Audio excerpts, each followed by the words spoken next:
Now coming back to find out that every year lakhs of students, whether management or engineering students, passed out, but industry experts say that they are not employable.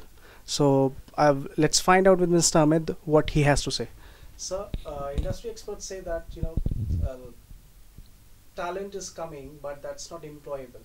So what is your views on the graduates who are coming out from B schools and colleges? See, you have noticed in the past decade, there has been a mushrooming of education institutions.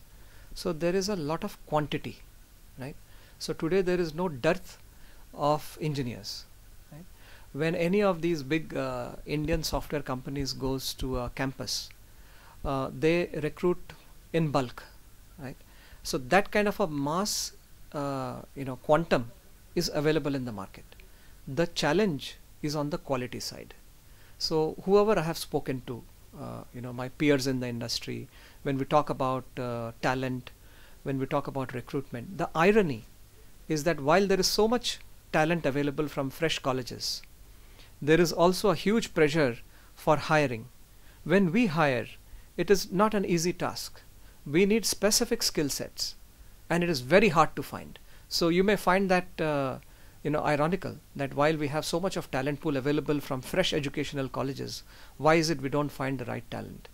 So I think somewhere on the qualitative aspect we are missing big time, and I'm not sure the institutions that are there in the country. I'm making a generic comment here, not specific to any particular college, but in general the focus around what makes a quality product is missing.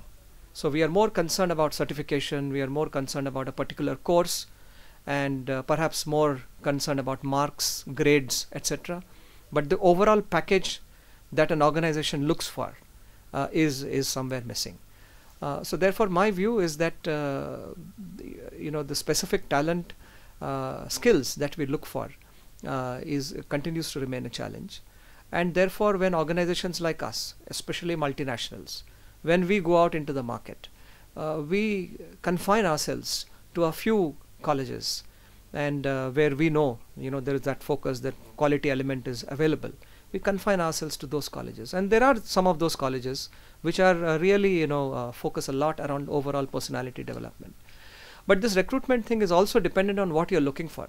So if you're looking for a techie, right, then you really do not need a whole lot of soft skills. And that probably I would say is still an easier task.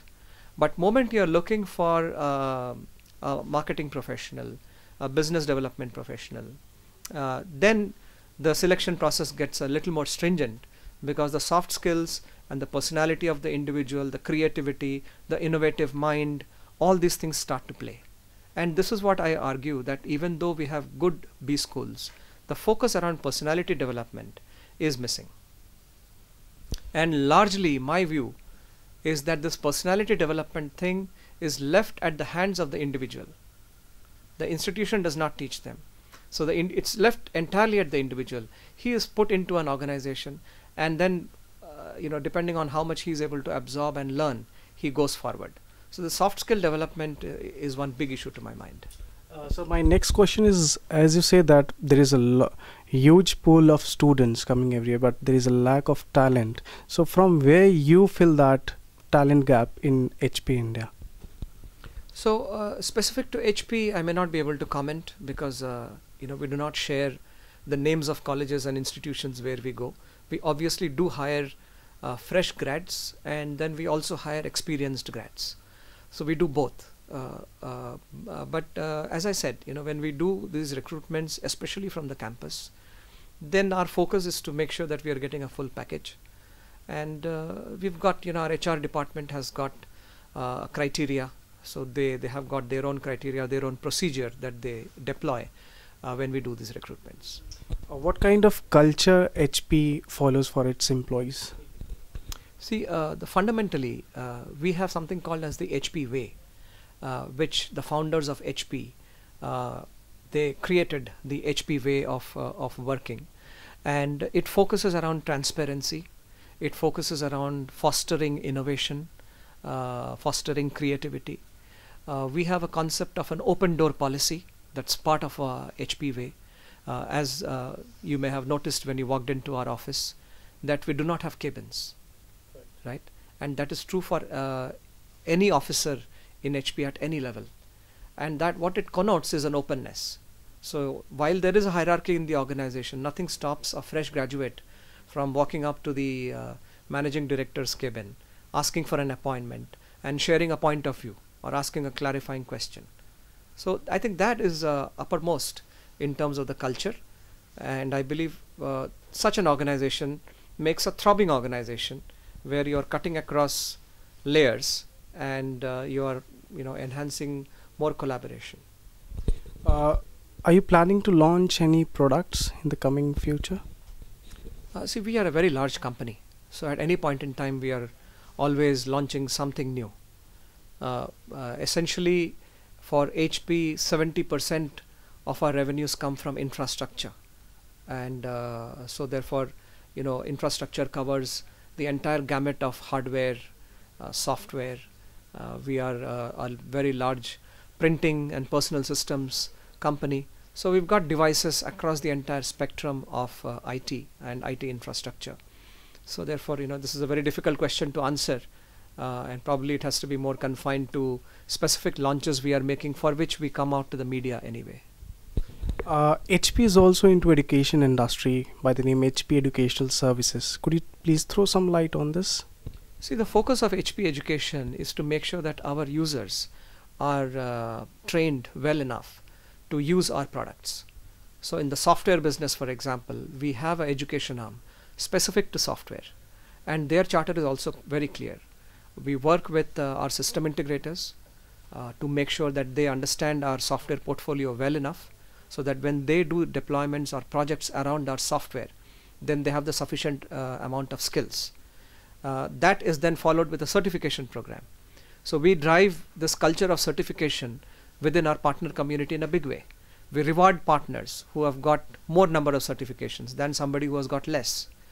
So therefore, we believe that when our customers and our partners are better educated on our products, the usability of a HP product is higher.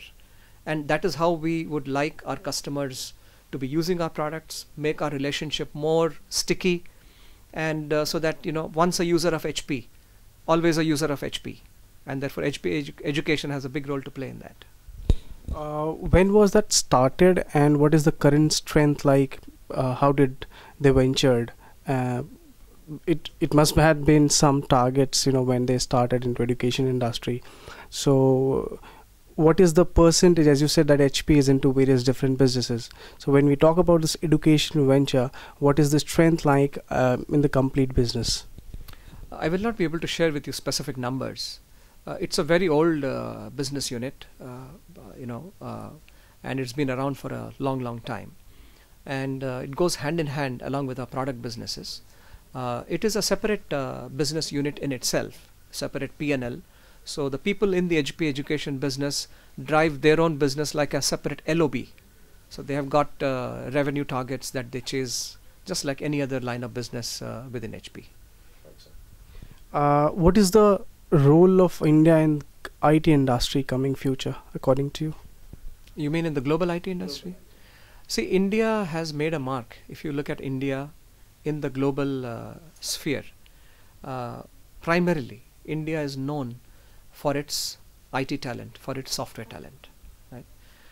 And that is a huge asset, and that's a huge responsibility for all of us who are part of this industry.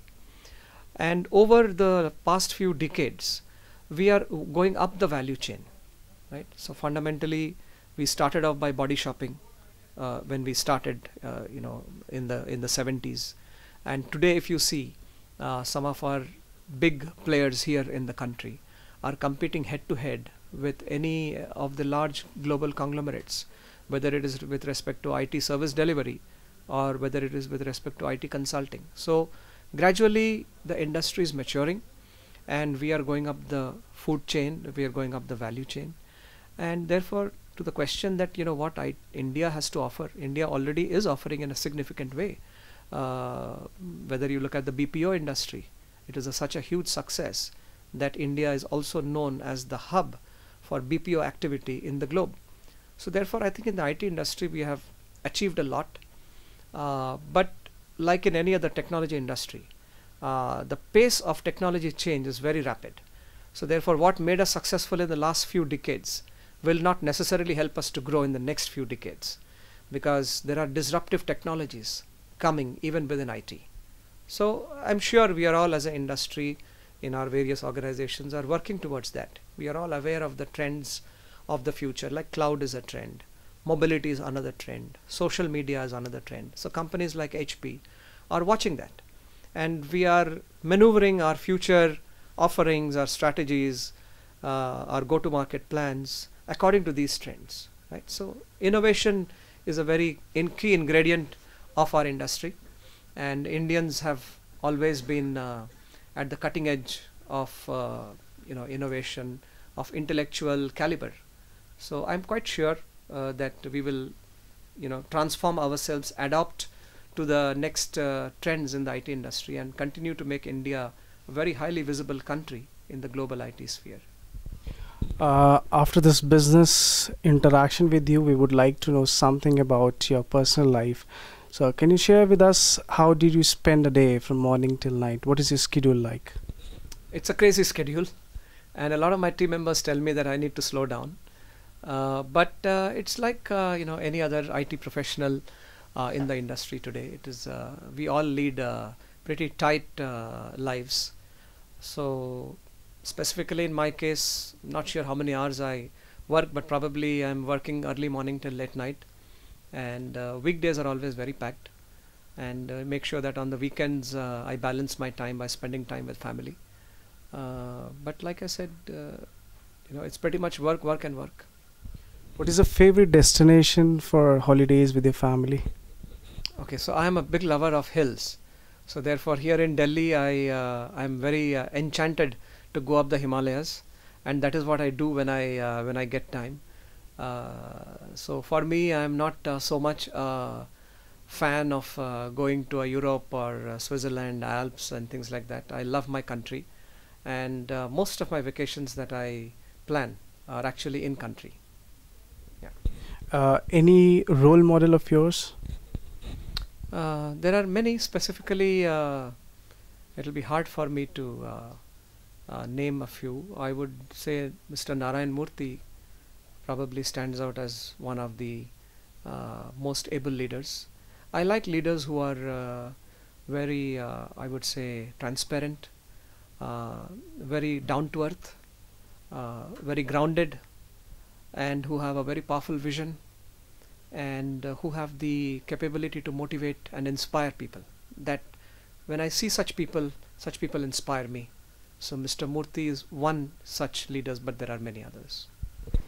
Thank you, sir, for taking out time from your busy schedule, and I hope our readers and viewers both will enjoy this interview session and will give the feedback.